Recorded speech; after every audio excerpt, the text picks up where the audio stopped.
దేవునికి స్తోత్రములు. మీ అందరికీ నా వందనములు. ఈ రోజు దేవుని వాగ్దానము, ఎండిన నేలను నీటి బుగ్గలుగాను చేసేదను. యెషయా గ్రంథం 41:19. సైన్యములకు అధిపతి అయిన యెహోవా ఎండిన నేలను నీటి బుగ్గలుగా చేసేదను అని మన తండ్రి అయిన యెహోవా మనతో సెలవిస్తున్నారు. తండ్రి ప్రియకుమారుడును మన రక్షకుడును అయిన మన యేసయ్య మార్గంలో మనం అందరము నడవాలి.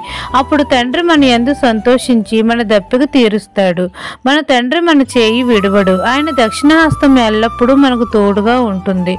యెహోవా మన కొరకు చెట్లు లేని మెట్ల మీద నదులను పారజేస్తాడు. లోయల మధ్యను ఓట్లను ఉబకజేస్తాడు. అరణ్యంను నీటి మడుగుగా చేస్తాడు. ఎండిన నేలను నీటి బొగ్గలుగా చేస్తాడు.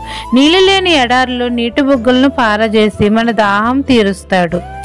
మన పరిశుద్ధ దేవుడు మన ఎడల ఈ అద్భుత కార్యములు చేస్తున్నాడని అన్యులకు తెలిసేటట్లు చేస్తాడు. ఇదేనా వాగ్దానం మీ నా జీవితంలో నెరవేరాలని కోరుకుంటూ దేవుని సువార్త పరిచర్యలో మీ సహోదరి. ఆమెన్.